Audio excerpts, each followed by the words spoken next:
रायगड महाराष्ट्रासह देश विदेशातील ताज्या बातम्या पाहण्यासाठी मॅक्स इंडिया लाईव्ह चॅनलला सबस्क्राईब करा आणि बेल आयकॉन दाबायला विसरू नका।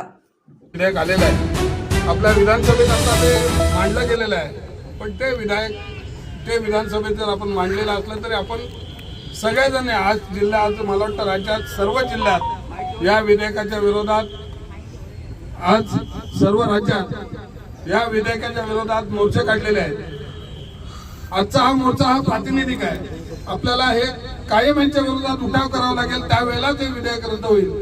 कारण सरकार एवढा निधड्या छातीचं आहे, काय सर्वसामान्याला फायदा उडवाल त्यांना काहीच वाटणार नाही आणि त्याच्यामुळे त्यांच्या विरोधात ज्यावेळेला खऱ्या अर्थाने क्रांती होईल, खऱ्या अर्थाने उठाव होईल, त्यावेळेलाच हे विधेयक रद्द केलं जाईल।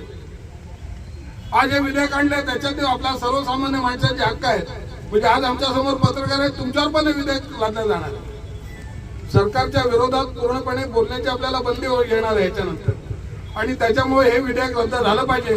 त्याच्यासाठी उलकादे आपण पुढाकार घेऊन पहिला म्हणजे हा मोर्चा आयोजित केला आणि आम्ही सगळेजण म्हणजे भाई बाहेर होते। मी बोललो भाई कसे येणार आहे, काही तुम्हाला पण बोललो तर भाई नेमके बरोबर आले, भाईना बोललो मी आज, कारण सगळेजण आले। कारण ह्या विधेयकाला विरोध करणं सगळ्यांचा गरज आहे, विरोधी पक्षाची 100% गरज आहे आणि त्याच्यासाठी आपण सगळेजण आले। त्याच्याबद्दल तुम्हाला सगळ्यांना धन्यवाद देतो।